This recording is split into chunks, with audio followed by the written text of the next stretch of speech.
hanya dengan Rp15.000 per bulan, Anda telah turut berpartisipasi dalam menyebarkan dakwah bersama Tarbiyah Sunnah.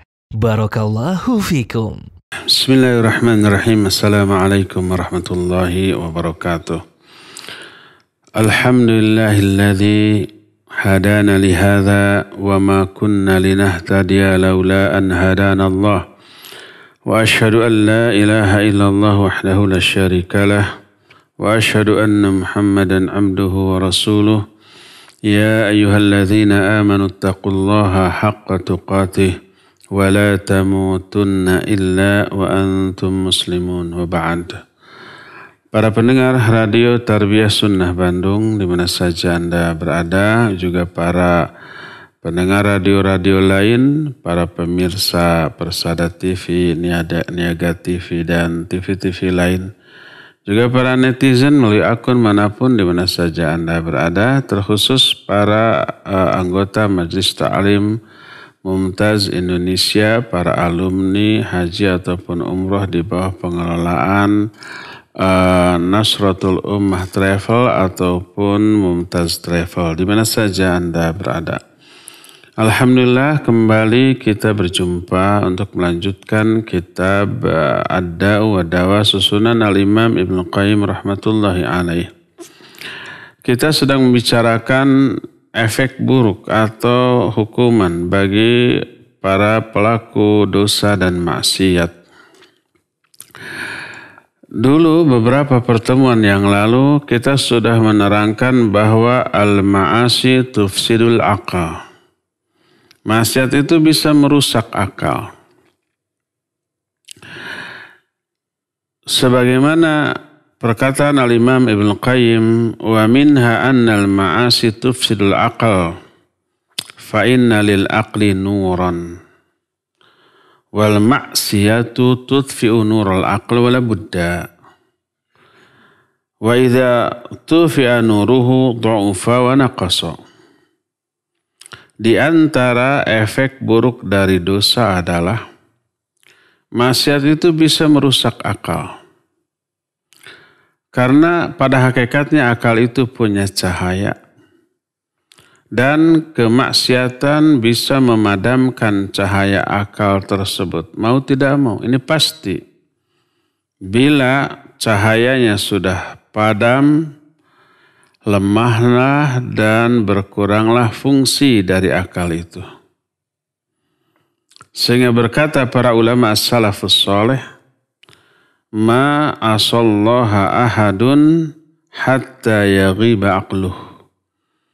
Tidaklah seseorang bermaksiat kepada Allah sehingga hilanglah akalnya. Wa hadza zahir, dan ini jelas. Kenapa? Seandainya akalnya ada dan berfungsi, pastilah akalnya tersebut akan menghalangi dia dari bermaksiat kepada zat yang jiwanya berada dalam genggamannya. Dia berada di bawah kekuasaannya.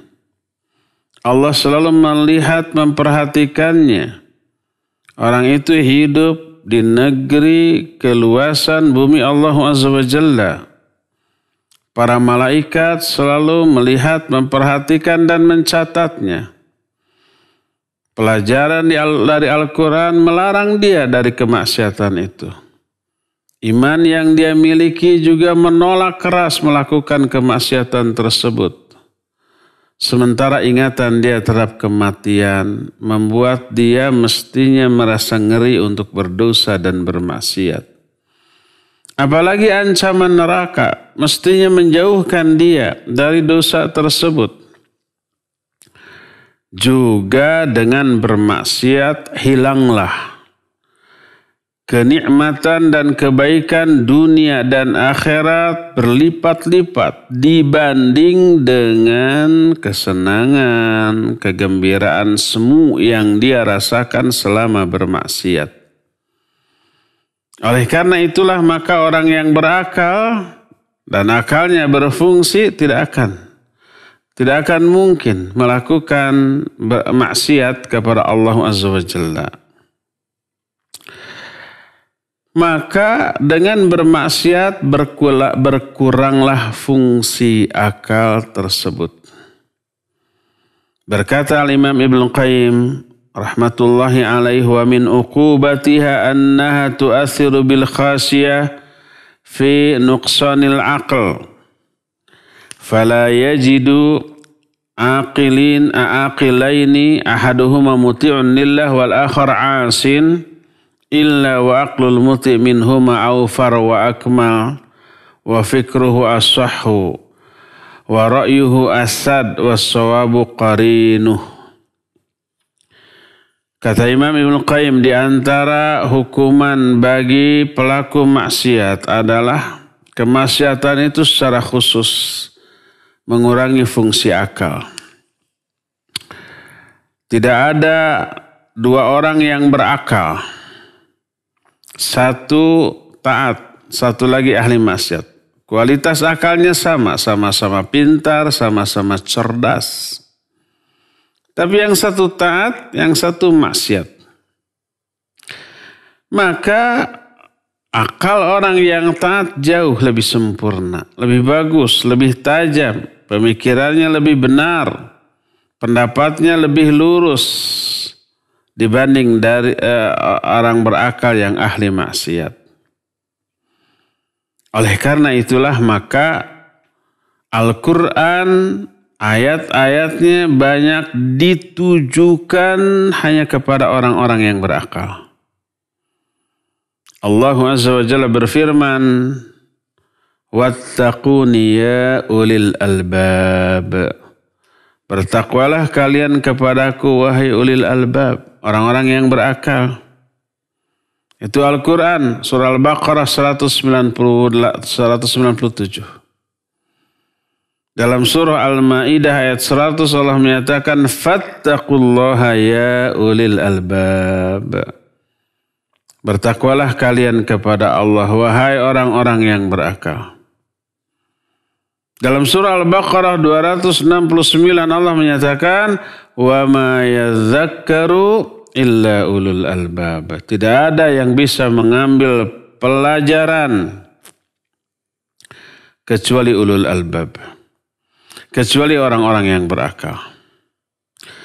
Dan ayat-ayat yang senada dengan itu amat sangat banyak yang menunjukkan Al-Quran banyak perintahnya, isinya ditujukan kepada orang-orang yang berakal. Dan itu menunjukkan akal orang kualitasnya sangat-sangat dipengaruhi oleh ketaatan. Makin taat, makin bagus akalnya. Makin tidak taat, makin tidak bagus akalnya. Oleh karena itulah maka seringkali ilmu yang bisa difahami oleh akal itu sangat dipengaruhi oleh ketakwaan kepada Allah Azza wa Jalla.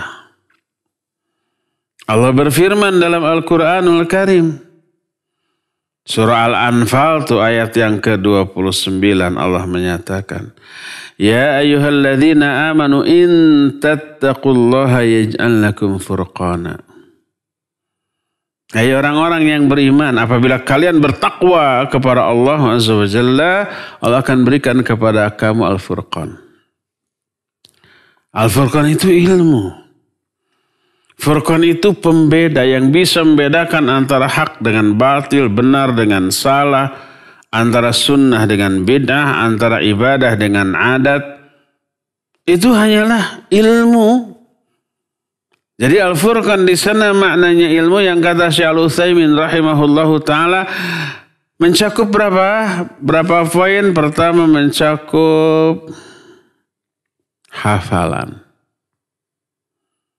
Orang yang ahli takwa, ahli taat,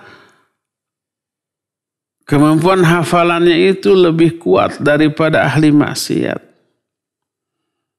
Kedua, pemahaman orang yang bertakwa lebih mendalam, lebih bisa menangkap makna yang lebih dalam dari sebuah pelajaran dibanding orang yang kurang kadar ketakwaannya.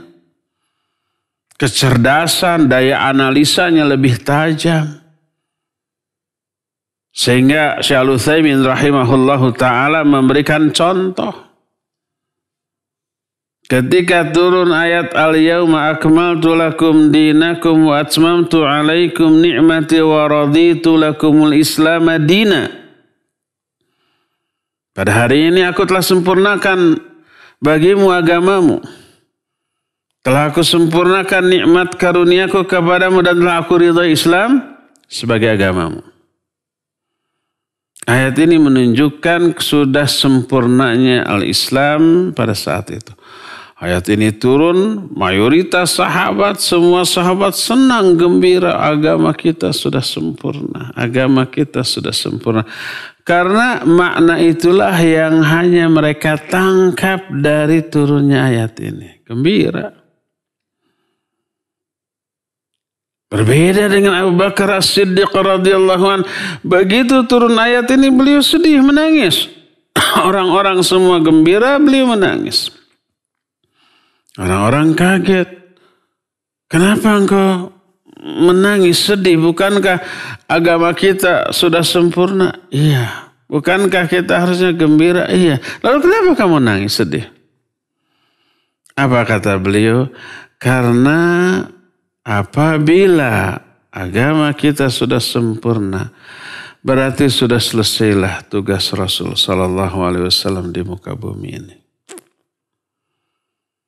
Kalau sudah selesai, maka ini isyarat sebentar lagi beliau akan dipanggil oleh Allah SWT. Ayat ini turun sebagai isyarat sudah dekatnya ajal Nabi SAW. Bukankah demikian? Coba lihat. Pemahaman ini enggak ditangkap oleh seorang pun. Kecuali oleh Abu Bakar As-Siddiq radhiyallahu anhu.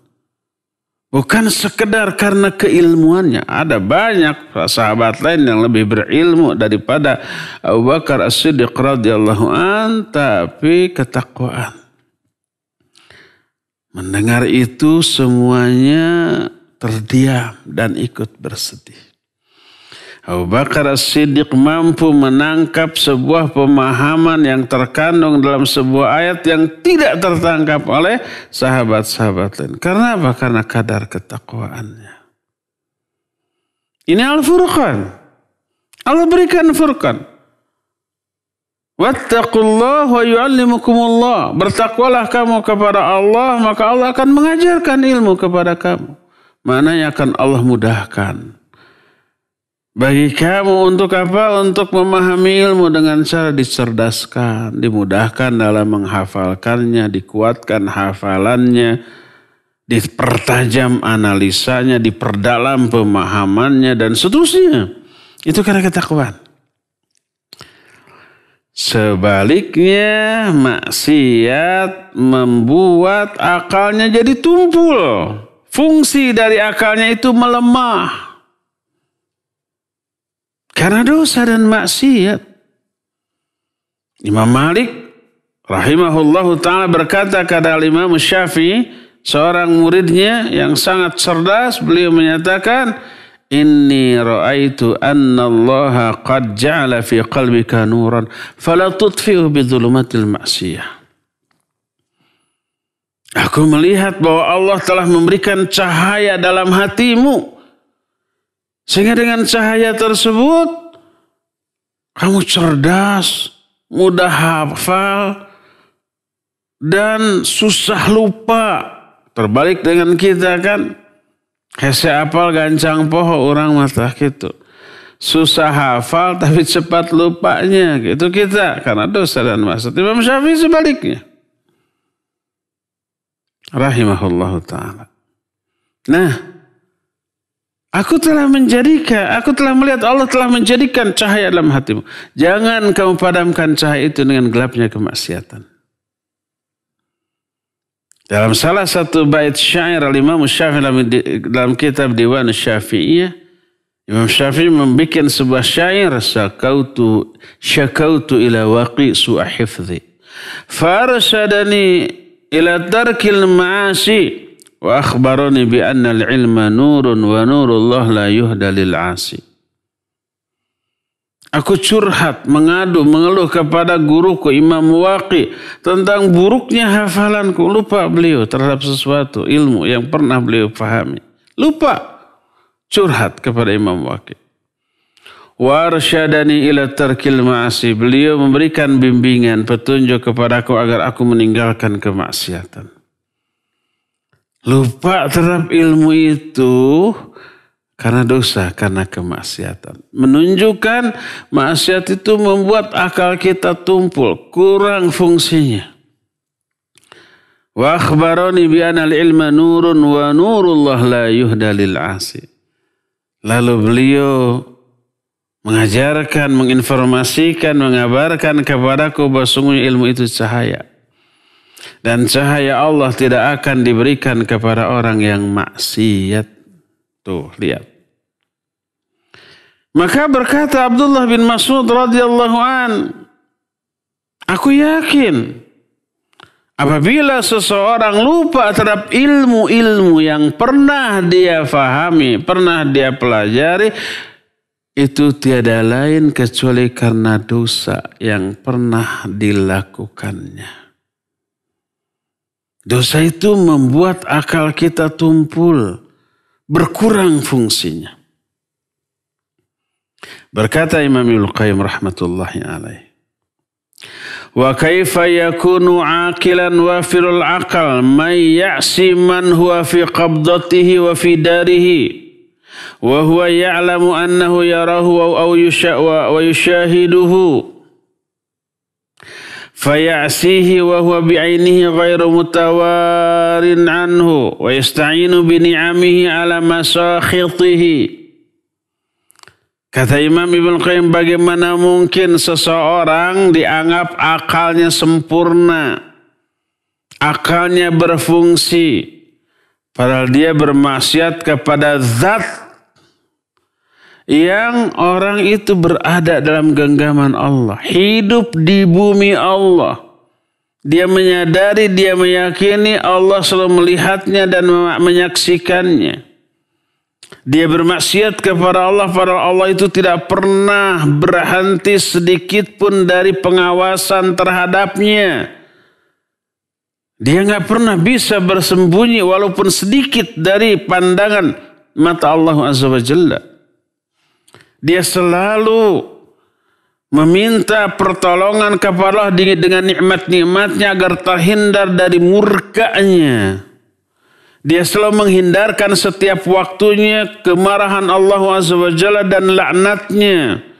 Dia sangat takut untuk dijauhkan dari kedekatannya, diusir dari pintunya, berpaling darinya, dihinakannya, dan seterusnya. Dia takut dan sangat tidak ingin dia jatuh hina dalam pandangan Allah Azza wa Jalla. Tertolak, terhalang dari ruh ridhonya dan cintanya. Tidak bisa meraih kebahagiaan dengan kedekatan dirinya dengannya, dengan Allah Azza wa Jalla. Dia amat sangat ingin bisa memandang wajah Allah Azza wa Jalla bersama dengan kelompok orang-orang yang Allah cintai dan Allah kasihi. Dan banyak lagi yang lain-lainnya. Bagaimana mungkin seorang mukmin yang menyadari dirinya itu berada dalam genggaman Allah, hidup di bumi Allah, meyakini disaksikan, diperhatikan oleh Allah, nikmat Allah selalu tercurah kepadanya, dia tidak ingin memperoleh murkanya, laknatnya, keterusiran dari pintu rahmatnya, berpaling darinya, enggak. Tapi kemudian dia berani bermaksiat. Apakah akalnya berfungsi? Tentu saja tidak.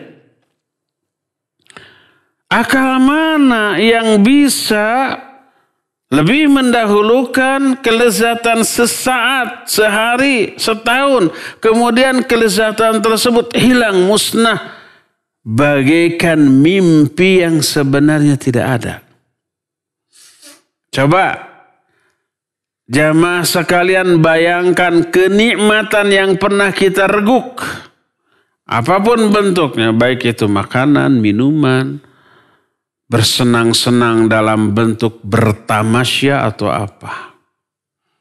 Di masa lalu atau kemarin atau pekan lalu atau mungkin musim pandemi ini kita nggak bisa seperti itu. Sebelum pandemi lah kita pernah merasakan nikmatnya makanan, nikmatnya minuman, sukanya bertamasya dengan orang yang kita kasihi, baik dengan keluarga, pasangan, anak, istri, anak, ataupun cucu kalau yang sudah bercucu, atau sahabat dekat.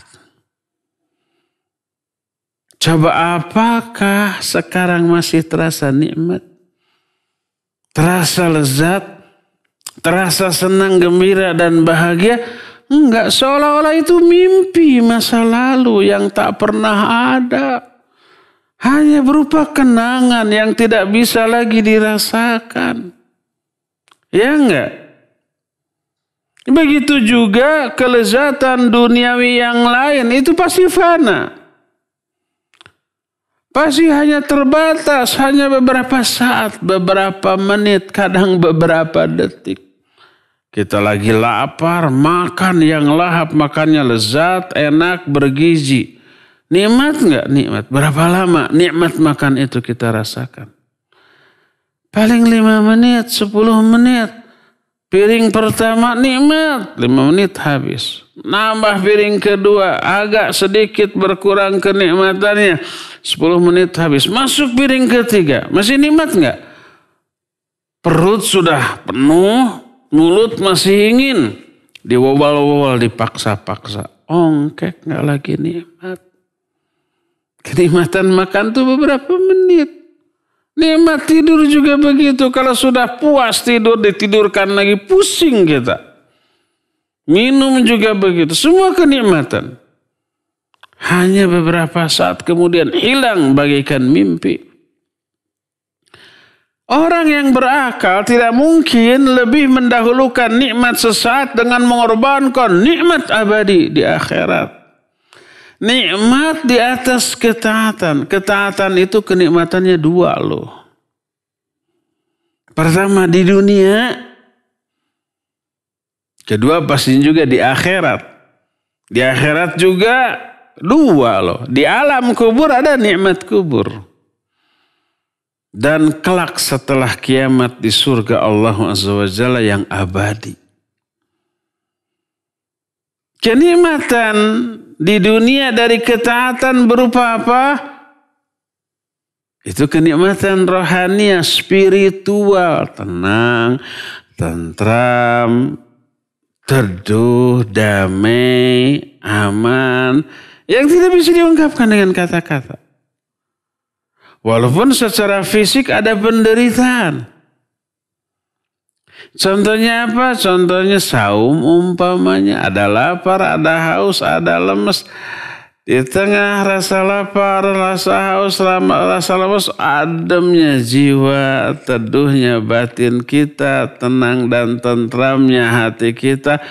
Itu menyebabkan lapar, haus itu enggak ada apa-apanya. Nikmat ketaatan terasa di dunia sampai kelak ke alam kubur dan terakhir di akhirat nanti yang tidak ada akhirnya. Nikmat dunia sesaat, nikmat dari ketaatan abadi. Sehingga Rasul sallallahu alaihi wasallam pun menyatakan, seandainya dalam genggaman seorang hamba tergenggam, terpegang, termiliki seluruh kekayaan dunia dengan isinya. Kalau nggak ada orang yang seperti itu, sekaya-kaya orang nggak menguasai dunia dan isinya semuanya. Seandainya seseorang menggenggam seluruh kekayaan dunia dan isinya, lalu atas semua itu dia mengatakan alhamdulillah. Niscaya ucapan alhamdulillah itu jauh lebih baik daripada apa yang ada dalam genggaman kedua tangannya. Karena apa? Karena yang ada dalam genggaman tangannya walaupun dunia dan isinya seluruhnya dia miliki, itu akan fana, akan hancur. Dunia ini pasti hancur pada masa kiamat. Kalau toh kiamat masih lama terjadi, dirinya yang telah hancur duluan meninggalkan dunia ini. Adapun alhamdulillah berupa amal soleh yang diucapkan atas nikmat dunia tadi itu abadi sampai ke akhirat dan tak akan pernah berakhir. Coba lihat, adakah orang yang berakal akan membuang semua kenikmatan hakiki dan abadi demi untuk merasakan kenikmatan semu yang sementara? Tidak. Berdasarkan hal itulah maka kebahagiaan dunia dan akhirat hanya akan teraih dengan ketaatan. Adapun dosa dan maksiat hanya menghasilkan kenikmatan semu yang sementara tapi menghilangkan kenikmatan hakiki dan abadi. Seandainya bukan karena akal yang dimiliki oleh manusia, niscaya mereka berada dalam kedudukan orang-orang yang gila. Bahkan orang gila keadaannya jauh lebih baik daripada orang yang berakal tapi akalnya tidak difungsikan. Orang gila tidak dihisab. Orang gila dimaklumi baik oleh manusia, apalagi menurut pandangan Allah Azza wa Jalla. Dosa, kesalahan, kekeliruan, ketidakwajaran yang dilakukan oleh orang gila tidak dicatat, tidak dihisab, tidak diberikan sanksi. Kalau toh ada orang gila telanjang di hadapan orang-orang semua maklum. Tidak akan menyalahkannya, tidak akan mencelaknya. Kalau umpamanya orang gila tiba-tiba ngambil barang dagangan yang disajikan dimakan, pas diminta bayarannya dikasih daun atau kertas nih bayarannya. Orang-orang maklum, tidak akan memukulinya, tidak akan mengadukannya ke polisi. Oh pantas dia mah gila, malah dikasihani, dikasih lagi, dikasih pakaian yang layak, kan gitu. Coba semua itu dilakukan oleh orang yang normal, yang wajar, tidak gila, telanjang kesana kemari. Pasti dicela, pasti ditangkap oleh polisi untuk diamankan. Kalau tahu umpamanya ada orang yang normal mengambil barang dagangan dimakan lalu kabur, ditangkap polisi, digebugin sama orang. Berdasarkan hal itulah maka keadaan orang gila dari sisi ini, dari satu sisi ini lebih baik daripada orang yang normal tapi akalnya tidak berfungsi. Maka berkata Imam Ibnu Qayyim rahmatullahi alaih, kata beliau, wa ya ajaban law sahhatil uqul la'alimat anna tariqa tahsilil ladzat wal farah was surur wa tibil 'aish innama huwa fi ramda'i manin na'imu kulluhu fi ridah wal alam wal adab kulluhu fi sukhtihi wa ghadabihi wa fi ridahu qurratul uyun wa sururun nufus wa hayatul qulub wa ladzatul arwah wa tibul hayat wa ladzatul aish wa atyabun na'im mimma law wuzina minhu mithqalu dzarratin min na'imid dunya lam yafi bih. Maka sungguh aneh, sungguh heran, sungguh menakjubkan seandainya akal manusia itu sehat, normal, pasti dia akan mengetahui bahwa jalan untuk meraih kelezatan, kesenangan, kebahagiaan, kehidupan yang baik hanya berada di dalam ruang lingkup zat yang seluruh kenikmatan berada dalam ridhonya. Yaitu hanya berada dalam ketaatan kepada Allah Subhanahu wa ta'ala. Seluruh azab, penderitaan, kanyeri, kapuri hanya berada dalam murka dan kemarahan Allah SWT. Siapa orang yang dimurkai oleh Allah, dia akan menderita dunia dan akhirat, lahirnya dan batinnya. Siapa orang yang berada dalam ridhonya, dia akan berbahagia. Di dalam keridhaan Allah terkandung sumber kebahagiaan, ketenangan jiwa, kelezatan hati, kenikmatan ruhani, kehidupan yang baik, dan sebaik-baik kenikmatan akan diraih oleh orang itu. Seandainya hanya sebutir debu dari kadar kenikmatan akhirat ditimbang, dibandingkan dengan seluruh nikmat dunia, maka seluruh nikmat dunia ini nggak ada apa-apanya dibanding sebutir debu kadar kenikmatan akhirat. Bahkan disebutkan, idza hasala lil qalbi min dzalika aisaru nasibin lam yarda bid dunya wa ma fiha iwadan minhu. Seandainya hati meraih hanya bagian terkecil dari kenikmatan akhirat, sedikit saja, maka dia tidak akan pernah ridho, tidak pernah senang, tidak akan pernah berbahagia lagi dengan dunia dan isinya sebagai pengganti dari secuil kenikmatan akhirat.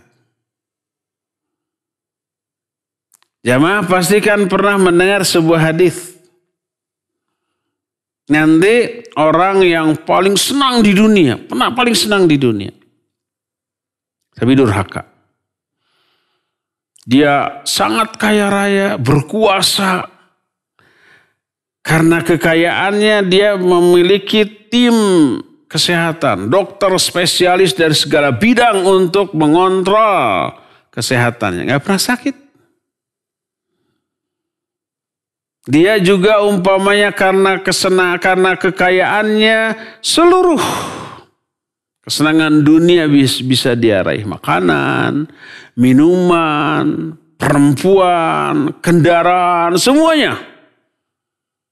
Nyaris tak pernah menderita. Nyaris tak pernah sakit. Nyaris tak pernah sedih. Orang yang paling senang di alam jagat raya ini. Tapi durhaka. Kelak di akhirat orang ini dicelupkan, hanya satu kali celupan ke neraka. Plek, langsung diangkat lagi. Sedetik, bahkan kurang dari sedetik. Lalu ditanya, ya fulan hal wajadta khairan qat? Hei fulan, pernah enggak kamu merasakan kesenangan? Wa huwa min an'ami ahli dunia. Padahal dia itu orang yang paling senang ketika hidup di dunia, enggak pernah menderita. Dicelupkan satu kali celupan ke neraka. Ditanya, pernah enggak kamu merasakan kesenangan? Dia menyatakan, la wallahi ma wajadtu khairan qat. Tidak, demi Allah aku tidak pernah merasakan kesenangan sedikit pun. Padahal dia orang yang paling senang ketika di dunia. Memori kesenangan, kebahagiaan, kegembiraan di dunia yang dia rasakan seumur hidup selama puluhan tahun, hilang musnah tak berbekas hanya dengan satu celupan azab neraka. Sebaliknya Allah ambil orang yang paling menderita hidupnya di dunia. Gak pernah senang. Paling fakir, paling miskin, selalu lapar, selalu haus.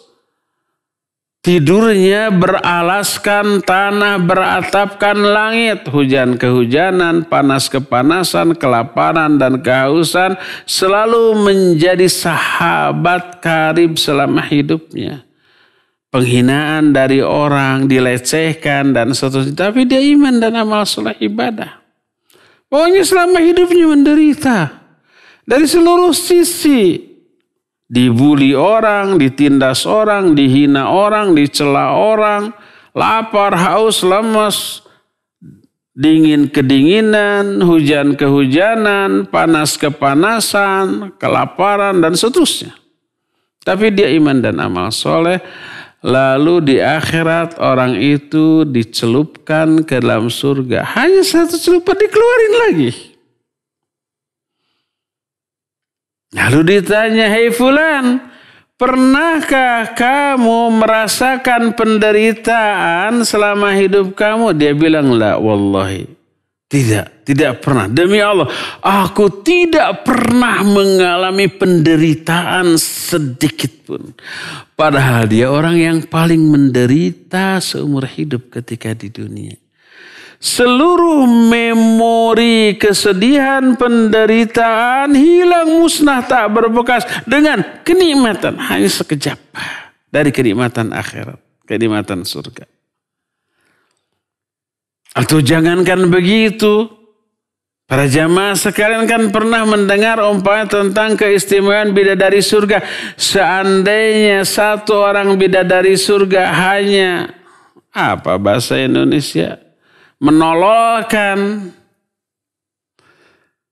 kepalanya seolol begitu kepada dunia, nolol itu mengeluarkan kepalanya, menongolkan kepalanya kepada kehidupan dunia seolol, 1-0, lalu masuk lagi. Niscaya dunia ini akan dipenuhi dengan aroma harum yang tidak akan pernah ada bandingannya di dunia. Itu seolol. Bagaimana dengan orang yang setiap detik hidup dikelilingi dengan bidadari surga tersebut? Sebutir debu dari kadar kenikmatan akhirat tidak bisa dibandingkan dengan seluruh kenikmatan dunia ini. Berdasarkan hal itulah maka kalau hati ini pernah merasakan bagian yang paling kecil dari nikmat akhirat, maka dia tidak akan pernah lagi merasakan kegembiraan, kebahagiaan, kesenangan dengan nikmat dunia beserta isinya sebagai pengganti dari kenikmatan surga yang paling sedikit tersebut. Oleh karena itulah maka orang-orang yang berakal tidak mungkin lebih mendahulukan kenikmatan dunia yang fana daripada kenikmatan akhirat yang hakiki dan abadi.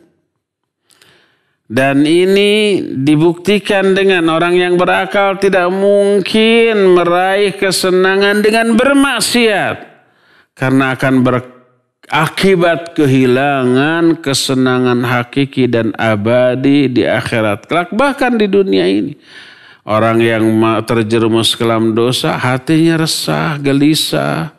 Hatinya itu risau dan galau, sumpek, sedih, tidak percaya diri, serba takut kepada apapun. Itu yang akan teralami walaupun harta melimpah, kekuasaan begitu luas dan seterusnya. Orang yang berjuang meraih dunia merasakan penderitaan. Menderita ketika meraihnya. Dia berkorban banyak hal. Korban uang, korban perasaan, mengorbankan kedekatan dengan keluarga, ya, capek, lelah, bersaing, takut, begitulah. Lelah, capek, menderita. Orang yang mengejar akhirat juga ya ada penderitaan.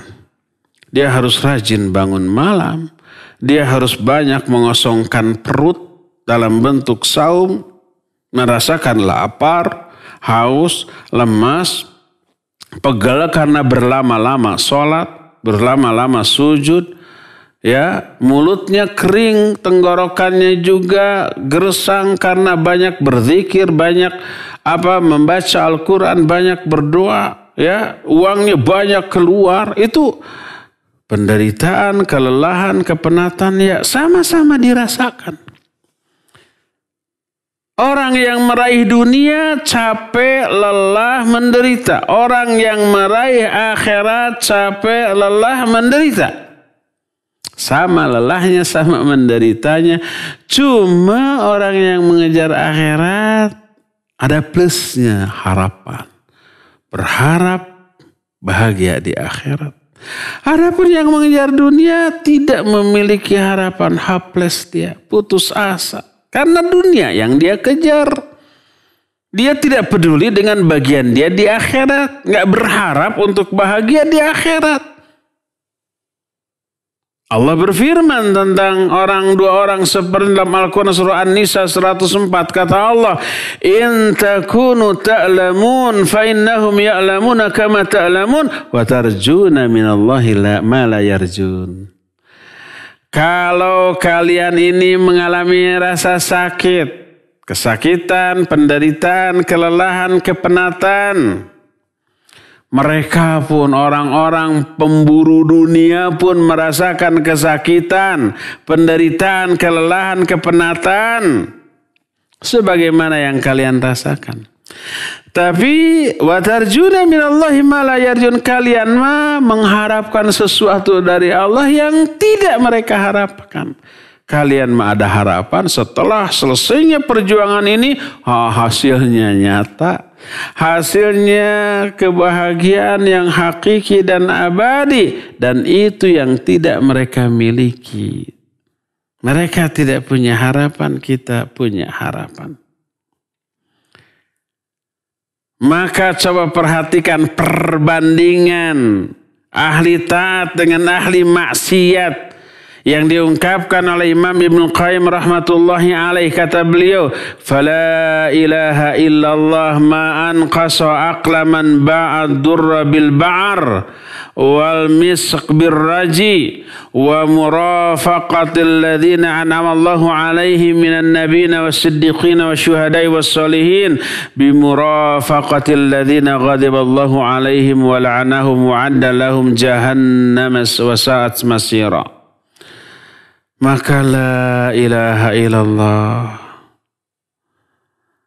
betapa berkurangnya akal orang-orang yang menjual mutiara ditukar dengan kotoran hewan. Orang yang menjual minyak wangi ditukar dengan busuknya bau kotoran. Orang yang menukar, bersahabat, berdekatan, bersama-sama dengan golongan orang-orang yang Allah Azza wa Jalla berikan kenikmatan atas mereka dari kalangan para nabi, para siddiqin, para syuhada, dan para solihin, ditukar untuk bersama-sama dengan orang yang dimurkai oleh Allah, dilaknat oleh Allah, disiapkan jahanam sebagai seburuk-buruk tempat kembali. Jadi orang yang mengejar dunia dengan bermaksiat, dengan berdosa, mengabaikan akhirat, itu sama bodohnya dengan orang menukar mutiara yang dia miliki ditukar dengan kotoran hewan. Sama dengan orang yang menukar, menjual minyak wangi yang harum, yang membuat orang yang memilikinya merasa nyaman, ditukar dengan baunya kotoran. Sama dengan orang yang menukar lingkungan pergaulan kawan sahabat yang baik dari kalangan para nabi. Siapa yang tidak ingin bersahabat dengan para nabi? Para siddiqin, para syuhada, para solihin. Hidup berdampingan dengan mereka dijamin memberikan kenyamanan. Tak akan pernah ada celaan, iri dengki, benci, memusuhi, seperti itu enggak. Tidak akan ada umpamanya sikap dan ucapan yang menyakiti hati. Ini para nabi, para siddiqin, para syuhada dan para yang ada adalah kepedulian, perhatian, kasih sayang, ya, nasihat, mengingatkan dengan cara sebaik-baik yang kita akan terima dari mereka. Nyaman hidup ini.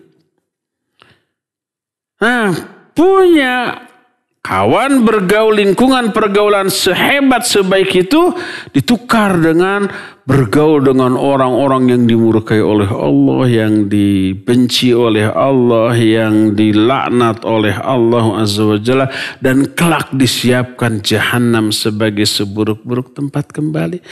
Orang yang bergaul dengan orang durhaka, omongannya sekebun binatang keluar. Bukan hanya kebun binatang, lebih dari itu. Setan, jin, ifrit, pocong, segala macam keluar dari mulut orang yang durhaka. Dasar setan lu, dasar tuyul lu, dasar kuntilanak lu. Seperti itu. Bukan lagi kebun binatang yang disebut. Ya enggak? Tapi lebih daripada itu. Yang apabila ada istilah atau ungkapan yang lebih buruk dari itu, niscaya akan mereka ucapkan. Nah, perilaku dan ucapannya selalu menyakiti. Muncul iri, dengki, benci, memusuhi, menyakiti. Nggak nyaman. Tapi betah ya mereka bergaul dengan orang-orang. Kenapa betah? Sewarna, setipe dengan orang tersebut. Orang yang berakal tidak akan mungkin melakukan demikian. Orang berakal tidak mungkin menukar mutiara yang sangat mahal, yang sangat berharga yang dia miliki dengan kotoran hewan. Orang berakal tidak mungkin menukar minyak wangi dengan bau kotoran. Orang berakal tidak mungkin berpindah dari lingkungan yang baik ke lingkungan yang buruk.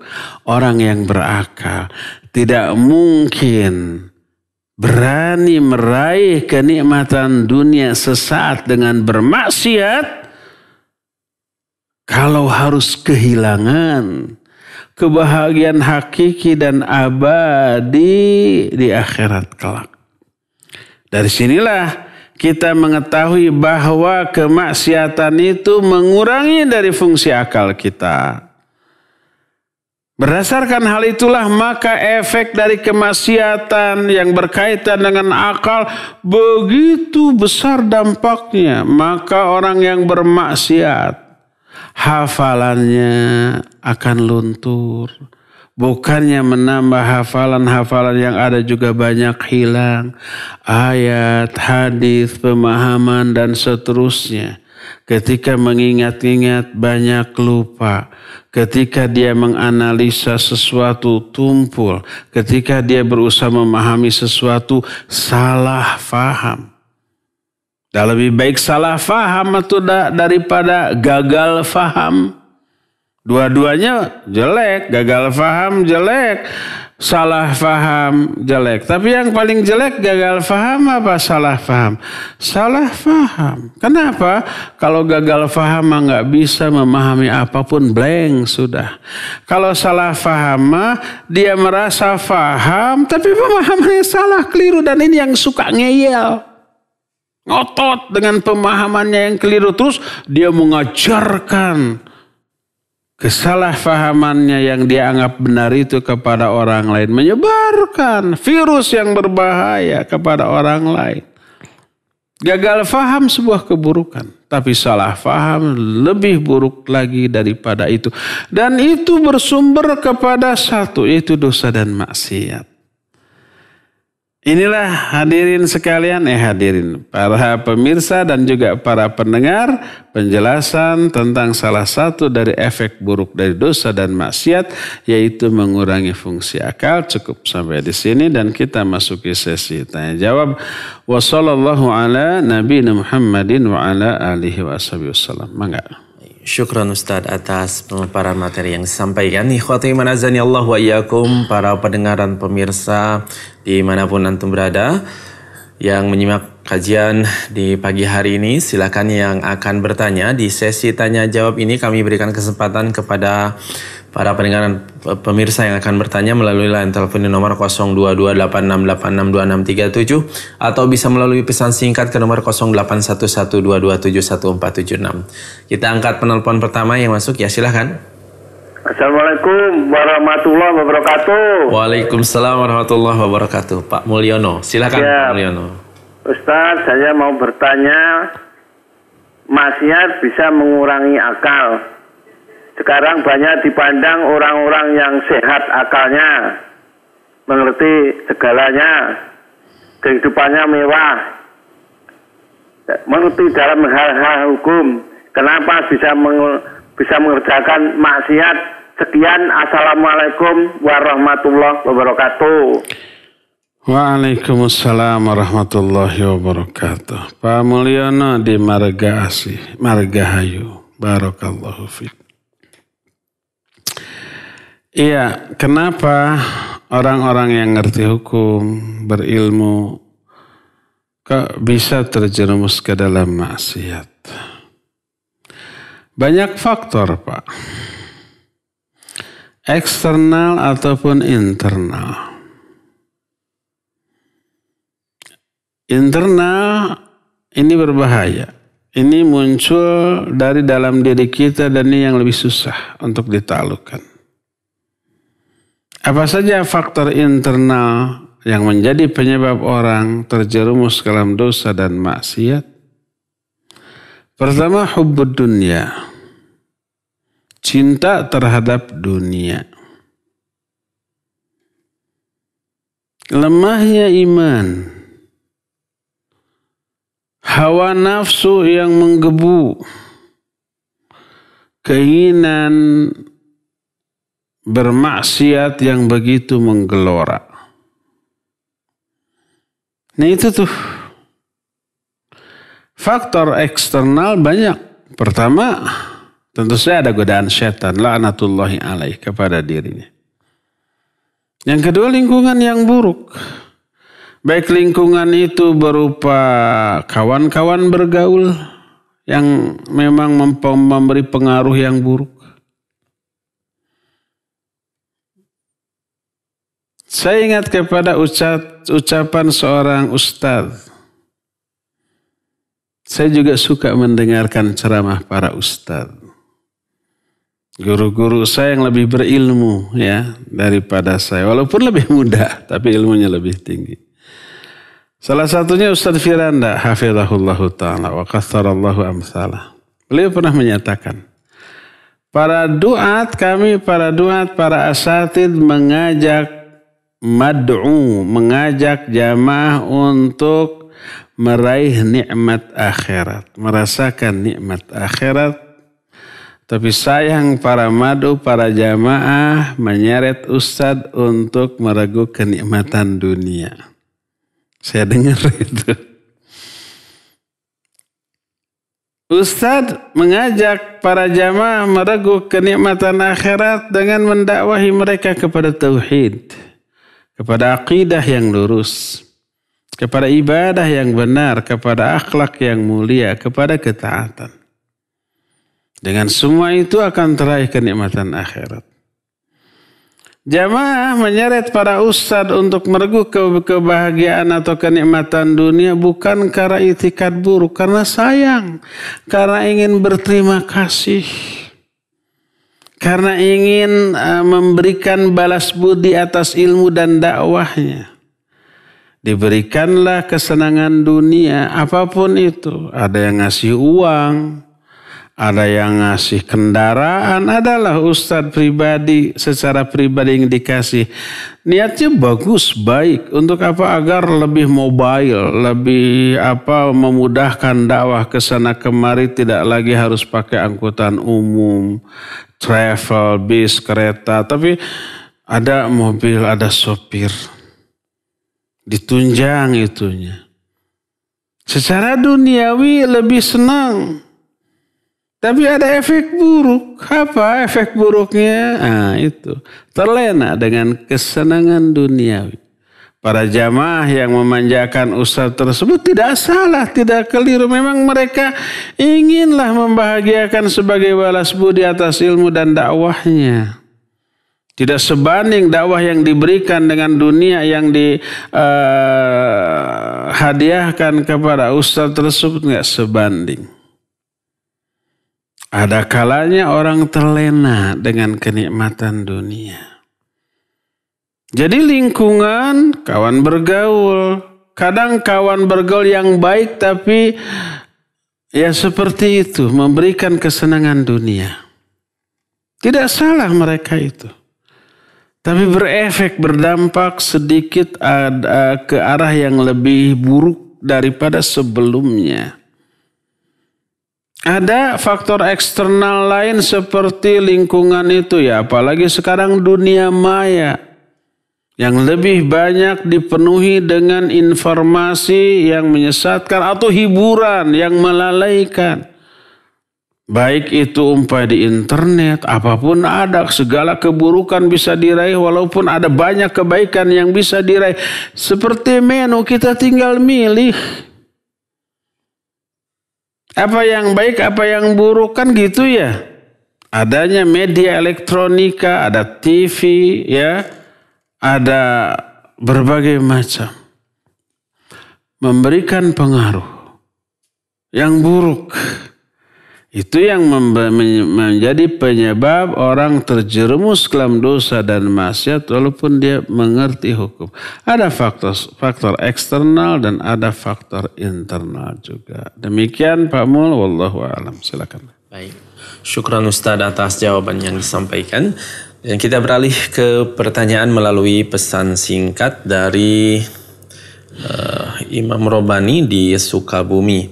Beliau bertanya, Bismillah, izin bertanya Ustadz, jika ada orang yang meminta diqisas karena ia berzina, sementara pemerintah di daerah tersebut tidak menegakkan hukum qisas, maka harus bagaimana Ustadz? Syukran, jazakallahu khairan. Silakan.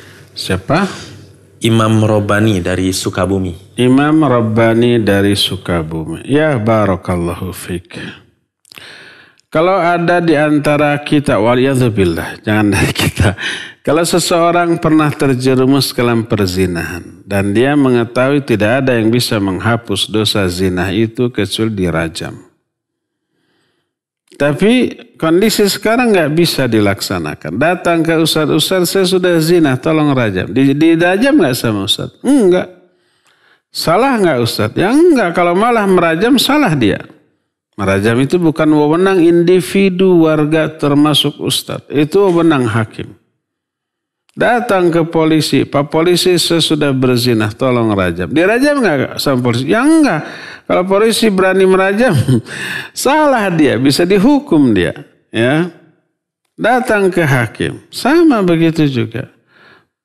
Terbang ke Saudi Arabia, datang ke hakim di sana, tolong saya sudah berzina, tolong dirajam. Dirajam nggak? Enggak, dideportasi. Apa yang harus dilakukan? Ini pernah kita bahas ketika membahas kitab Riyadhus Shalihin bab taubat. Tentang seorang wanita berzina dalam keadaan hamil, hasil dari zina datang kepada Nabi alaihi salatu wassalam untuk ditegakkan hukuman rajam kepada dirinya. Oleh Nabi SAW disuruh pulang. Pulang. Sampai kamu melahirkan. Kalau sekarang dirajam, anaknya juga mati kan? Anaknya nggak berdosa. Yang dosa siapa? Orang tuanya. Pulang. Setelah melahirkan, datang lagi. Ini menunjukkan tekad wanita tersebut untuk bertobat benar. Kata Nabi SAW, susui dulu anakmu. Pulang. Nanti setelah selesai masa persusuan, datang lagi. Pulang lagi. Disusui sampai 2 tahun. Setelah 2 tahun menyusui, datang lagi. Dia nggak mikir, aduh sayang ke anak, lalu nggak jadi. Enggak, datang lagi. Dirajam.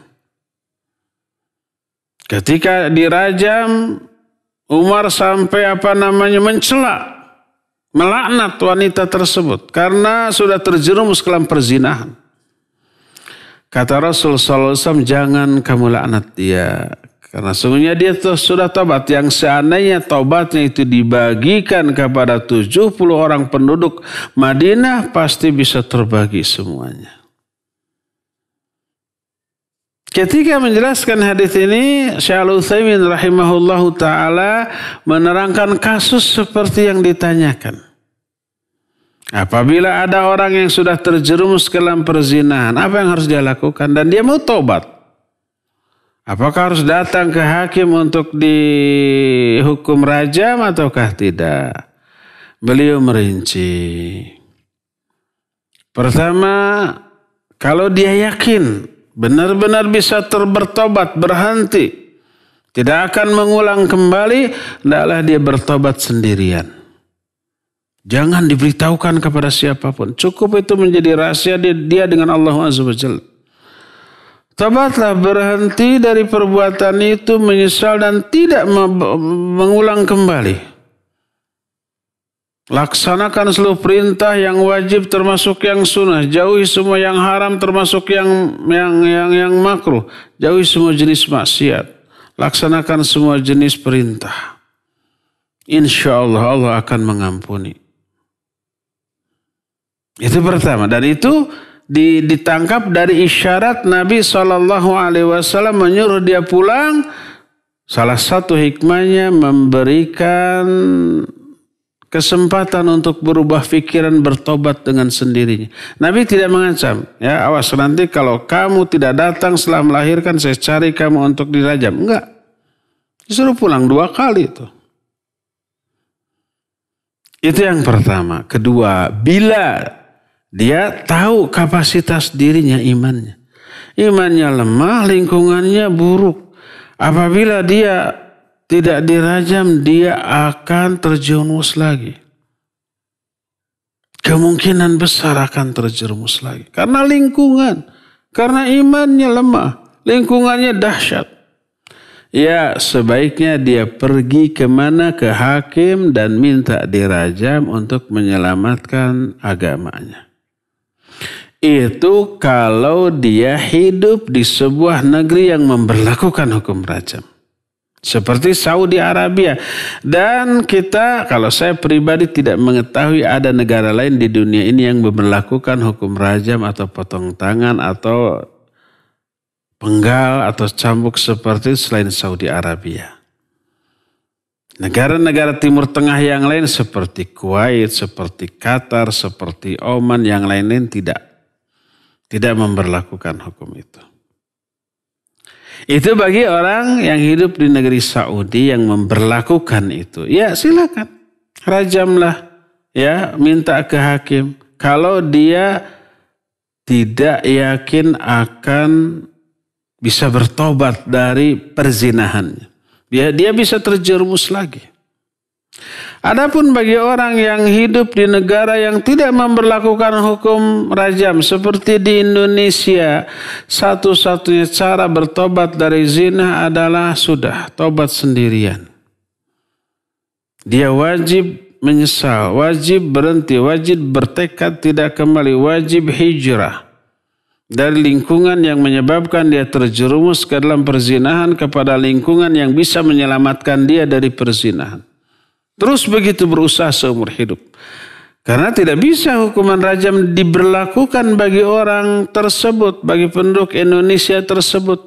Mau ke Saudi, kalau diusir disuruh pulang lagi, ya. Mau umpamanya ke polisi, ya udah polisi nggak bisa apa-apa. Kamu melakukannya terpaksa, memperkosa ataukah suka sama suka, suka sama suka. Nggak ada tuntutan apa-apa. Dan seterusnya dan seterusnya. Ya, jadi itulah yang harus dilakukan. Wallahu a'lam bishawab. Silakan. Baik, syukron Ustadz atas jawabannya. Dan kita beralih ke penanya melalui telepon di nomor 0228686267. Ya, silakan. Assalamualaikum, dengan Ita di Cimahi. Ya, Ibu Ita di Cimahi. Waalaikumsalam warahmatullahi wabarakatuh. Silakan. Mohon maaf bila pertanyaannya agak menyimpang, Pak. Iya, dimaafkan. Saya membaca portal-portal berita resmi. Berita 20 Mei 2021, 30 orang meninggal usai vaksinasi COVID-19. Terus yang di berita 20 lansia di Semarang meninggal setelah divaksin COVID-19. Nah terus berita satu lagi, 411 orang di Semarang kena COVID setelah divaksin dari. Jadi saya sebutkan bahwa yang saya bacakan ini bukan hoax ya Pak ya, karena saya bacanya dari berita-berita internet. Nah ini karena sertifikat vaksin itu dirangkaikan dengan berbagai sanksi. Misalnya PPKM tidak boleh lewat kalau tidak ada surat vaksin, misalnya kalau masuk daerah tertentu. Terus kalau mungkin nanti perpanjangan SIM juga harus pakai surat vaksin dan segala macam seperti itu. Nah, juga ada penjelasan dari dokter, dari kedokterannya Pak ya, videonya itu disimpan oleh kakak saya yang menjelaskan bahwa vaksinasi COVID-19 itu bisa menyebabkan penyimpangan DNA yang bisa memicu serangan jantung gitu Pak. Nah seketika Pak, dalam hitungan jam video itu hilang dari HP kakak saya. Jadi sepertinya memang kendali informasi dari... Baik, pertanyaannya langsung saja Ibu. Iya, maksudnya saya Pak, ketaatan kita kepada Uli Amri di kondisi seperti ini bagaimana ya Pak? Sedangkan dampaknya kan ditanggung masing-masing oleh warga negara. Jadi sikap kita sebagai Muslim harus bagaimana Pak dengan kualitas Uli Amri yang seperti ini? Terima kasih. Wassalamualaikum warahmatullahi wabarakatuh. Waalaikumsalam warahmatullahi wabarakatuh. Iya, Ibu Ita ya, di Cimahi. Barakallahu fiik. Tentang vaksinasi yang ternyata berdampak, berisiko bahkan kepada kematian, minimalnya nanti ada efek kepada kondisi tubuh kita. Bahkan ada isu yang berkembang juga, vaksinasi itu, si vaksinnya itu mengandung chip yang menyebabkan orang tersebut bisa terawasi, terdeteksi dimanapun, kapanpun selama 24 jam melalui teknologi tertentu, melalui satelit, sehingga bisa dipantau dan seterusnya. Dan banyak lagi informasi-informasi mengerikan lainnya tentang vaksin. Ada sebagiannya hoax, ada sebagian lainnya yang mungkin benar, tetapi dengan penjelasan ilmiah tertentu. Intinya begini, seandainya vaksin ini benar-benar berbahaya seperti yang digembar-gemborkan oleh sebagian informasi tersebut, saya yakin karena ini mendunia. Banyak sekali para ahli kesehatan Muslim yang loyalitas dan komitmennya tidak diragukan. Apalagi concern atau perhatian mereka kepada keselamatan umat Islam. Seperti di negara-negara Timur Tengah, termasuk di Saudi sendiri. Para ahli kedokteran di sana tidak kalah dengan kedokteran Barat, dengan kedokteran di Indonesia. Seperti itu ya. Nah, pastilah mereka tidak akan diam. Tapi realitanya negara Saudi sendiri mewajibkan vaksinasi kepada warganya dan kepada para jamaah haji atau umroh yang masuk ke Indonesia dengan tipe atau jenis vaksin tertentu. Memang tidak semua jenis vaksin diizinkan masuk Saudi, ya. Dan ini menunjukkan keamanan dari berbagai macam aspek dan maslahat. Yang apabila apa yang dikhawatirkan oleh Bu Ita tadi benar-benar terjadi secara menyeluruh dan objektif, niscaya itu akan terbongkar, akan ketahuan oleh para ahli Muslim. Dan saya yakin tidak hanya di negara-negara Muslim, di negara-negara kafir seperti Amerika dan Eropa pun banyak ahli yang masih objektif dan dokter-dokter Muslim yang tidak takut terhadap risiko kalau harus memberitahukan rahasia jahat di balik konspirasi vaksinasi ini. Adapun kasus-kasus yang tadi berefek kepada kematian, kepada DNA, kepada pemicu serangan jantung dan seterusnya, mungkin sifatnya kasuistis. Yang saya tahu ada syarat orang yang boleh divaksin, tidak boleh memiliki penyakit jantung, riwayat darah tinggi, riwayat diabetes dan penyakit-penyakit tertentu ya. Jangankan yang tua, yang sepuh. Ada tetangga saya di sini masih bujangan, usia sekitar 20 tahunan gitu ya. Datang ke Bio Farma untuk divaksin, diwawancara ditanya. Ternyata dia nggak memenuhi syarat. Ditolak. Sementara orang tuanya yang sudah aki-aki dan ini. Hasil wawancara, hasil interview, hasil pemeriksaan, oh boleh. Orang tuanya yang sudah aki-aki dan ini bisa divaksin. Sudah 2 kali dan tidak ada apa-apa, ya, tidak ada efek buruk. Kata orang Sunda mah teu hareeng acan. Jag-jag belejag teu sakara-kara. Tidak ada demam, tidak ada efek samping, tidak ada keluhan apa-apa. Jadi kasus orang divaksin sehat-sehat saja jauh lebih banyak daripada kasus orang divaksin kemudian berisiko. Nah, yang berisiko itu mungkin yang ada hal-hal yang sebenarnya menjadi penghalang untuk divaksin. Tapi tidak terketahui, ada kemungkinan orangnya tidak jujur. Pokoknya saya harus dapat surat vaksin nih untuk kepentingan tertentu. Makanya punya darah tinggi enggak? Enggak, saya mau normal 120 padahal 160. Punya diabetes enggak? Enggak, saya mau gulanya kan memang manis dari lahir. Dan seterusnya. Akhirnya divaksin akhirnya berisiko. Atau dia tidak tahu bahwa dia itu punya penyakit jantung, punya diabetes, punya darah tinggi karena nggak pernah diperiksa. Saat itu diperiksa di tensi, oh bagus ternyata tensinya, ya. Mungkin tidak punya darah tinggi, ya. Gulanya, tapi jantung nggak bisa dideteksi saat itu.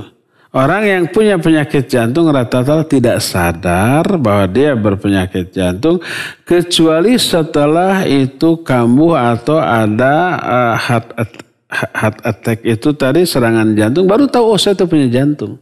Sebelumnya tidak tahu, padahal sudah dapat. Nah, yang kayak begitu sangat mungkin. Oleh karena itulah maka mungkin ada kasus-kasus tertentu. Sebagian beritanya hoax. Sebagian benar, ada kasus itu orang divaksin mati. Orang divaksin kemudian ada efek samping. Mungkin karena hal-hal tadi. Ya, tapi kasus orang divaksin kemudian lebih sehat daripada sebelumnya amat sangat banyak, lebih banyak daripada kasus-kasus yang berefek buruk tadi.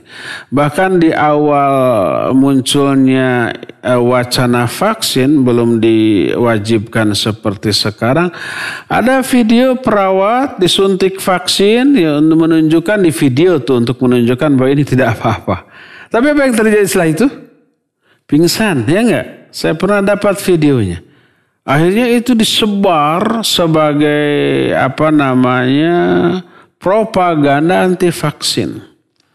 Padahal ada penjelasan bahwa memang orang tersebut dalam keadaan lemah sebelumnya itu tidak makan terlebih dahulu dan seterusnya akhirnya berefek begitu. Bukan karena vaksinnya, tapi karena kondisi orangnya. Walhasil karena keputusan pemerintah didukung oleh para ahli dan juga didukung oleh para ulama di masing-masing negara. Indonesia ada MUI dan saya masih percaya kepada orang-orang yang duduk di MUI. Ada salah satu kawan saya di sana. Termasuk di Lajnah Daimah para ulama, para masyayikh di Timur Tengah, termasuk di Saudi Arabia. Kita mengetahui keilmuan mereka dan kesalehan mereka. Orang yang menganggap bahwa para ulama di Saudi itu orang-orang yang gila harta, itu karena bertemu aja belum pernah. Karena propaganda politis yang bisa menyudutkan mereka. Tapi orang-orang yang pernah bertemu, pernah belajar, ketahui kesehariannya, ibadahnya, hafalan Qur'annya dan seterusnya, yakin akan mempercayai mereka. Dan mereka memfatwakan vaksin ini. Nah, oleh karena itulah maka ketetapan ulil amri secara umum tentang vaksinasi ini bagus, baik. Adapun kasus-kasus yang terjadi ya kasuistis yang ada sebab yang memicu terjadinya hal itu yang sebenarnya bisa dihindari kalau ada keterbukaan transparansi data dari kedua belah pihak. Jadi bagi kita yang tidak memiliki riwayat penyakit apapun, ya bagus saja divaksin. Saya kalau umpamanya tidak memiliki riwayat-riwayat yang menghalangi vaksin, saya mau divaksin. Demi kesehatan saya sendiri. Kan banyak yang divaksin juga terkena COVID, betul. Tapi itu memperingan gejala. Lebih parah apabila tidak divaksin. Gitu. Itu penjelasan yang ilmiah yang datangnya dari para ahli kedokteran kesehatan. Kemarin saya ada di grup SMA, anak teman-teman SMA, ada salah satunya adalah dokter sedang divaksin. Ini vaksin yang ketiga saya. Vaksin 1, kedua sehat, lebih fit daripada semua. Sekarang yang ketiga.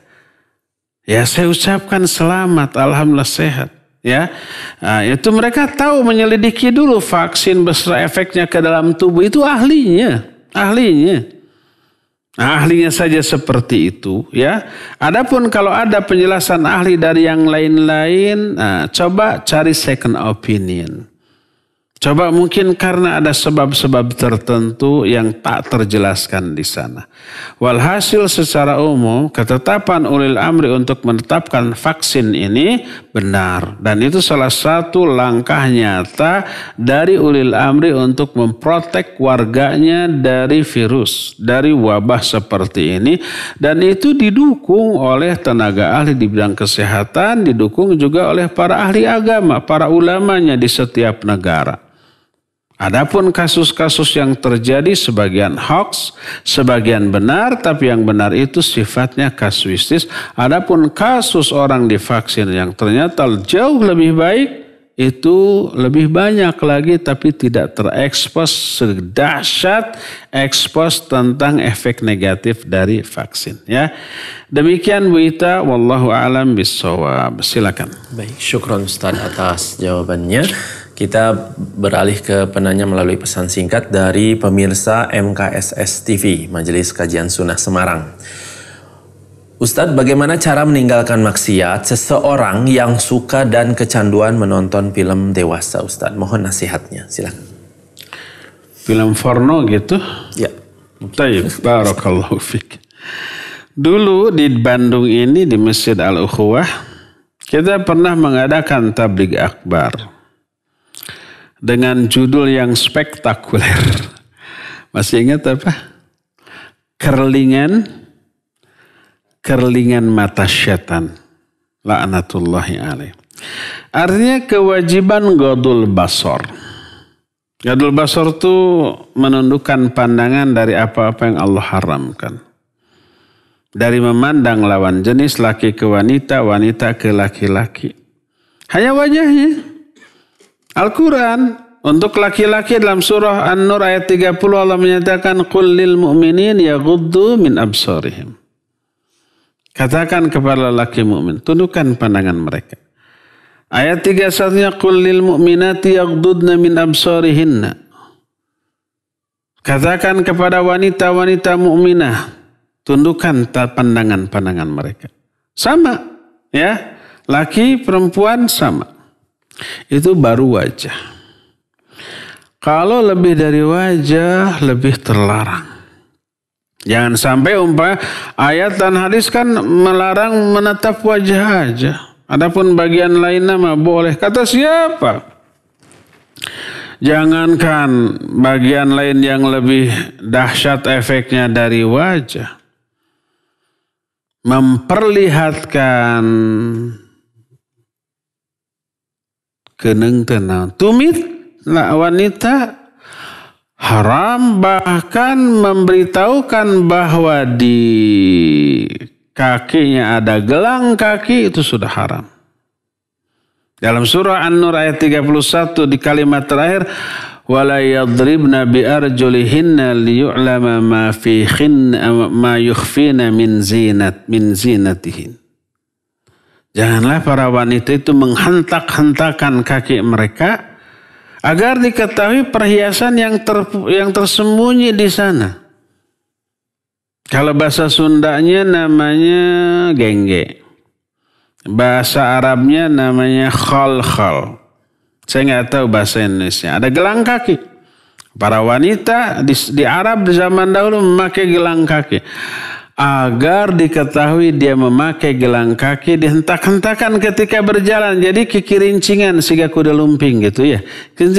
Itu dilarang.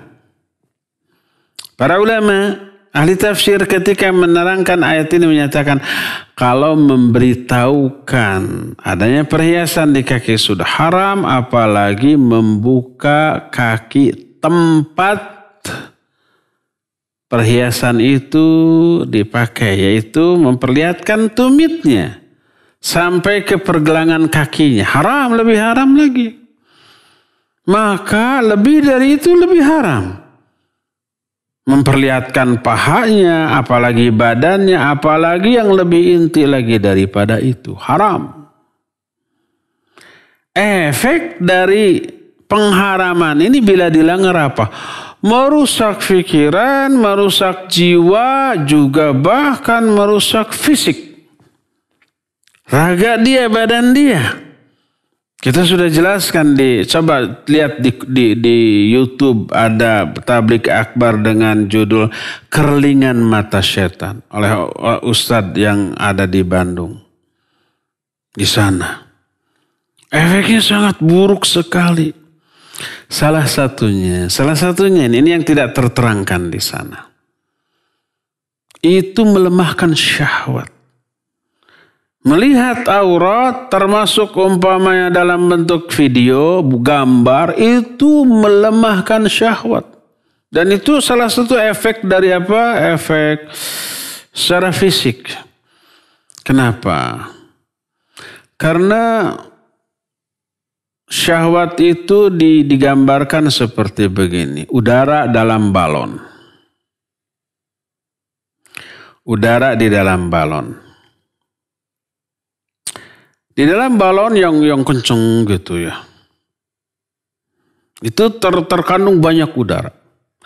Kalau tiba-tiba mulut balonnya dilepas, serentak tuh keluar balonnya itu dalam jumlah yang banyak semuanya dan dengan tiupan yang dahsyat. Gitu ya. Itu kekuatan dorongan udara dari dalam balon. Tapi kalau umpamanya sedikit-sedikit, buka sedikit gitunya, rada kempes. Buka sedikit, lama-lama habis. Syahwat itu tak ubahnya seperti udara dalam balon. Kalau syahwat itu tersalur melalui apapun, melalui hayalan, melalui penglihatan, apalagi sentuhan-sentuhan kepada lawan jenis, itu ibarat mengeluarkan kadar syahwat tersebut, apalagi dengan cara yang tidak halal. Maka kekuatan syahwat dalam diri kita itu berkurang. Pas pada saatnya kita menyalurkan syahwat ke istri yang sah, sudah melemah.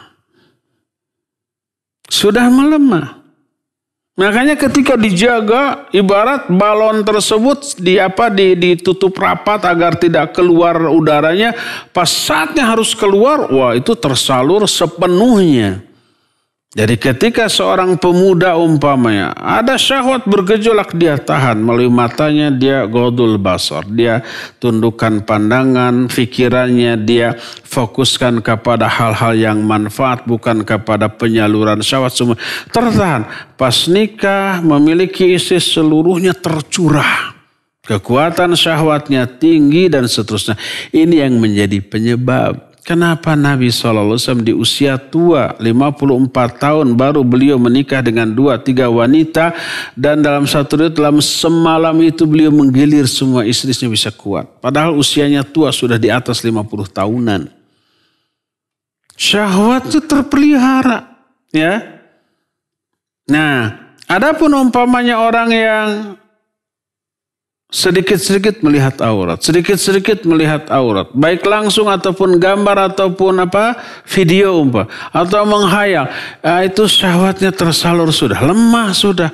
Pas saatnya harus menyalurkan syahwat tersebut kepada istri yang sah, yang sah, maka itu syahwat sisa dengan kekuatan yang lemah pula. Dan itu bisa merusak keharmonisan rumah tangga. Walhasil bahwa menonton, melihat aurat melalui tontonan video pun berbahaya. Secara fisik ataupun psikis. Secara pikiran, kepada perasaan, kepada jiwa, kepada mental. Beberapa hari yang lalu saya dapat video. Mungkin video ini karangan ya, tapi isinya bagus. Tapi dengan bahasa Inggris. Saya paham sedikit-sedikit lah. Akhirnya dia bilang, menjelaskan beberapa dampak buruk dari membuka situs-situs porno atau video-video porno. Ada 7-9 poin. Adapun poin yang pertama, dia semangat. Dia semangat tuh. Poin yang pertama, efek buruk dari melihat video porno itu, dia bakal kehilangan kehilangan hafalan, ingatan, akan banyak lupa. Akan menjadi pelupa. Itu yang pertama. Kedua terus saja dia lupa sampai akhir.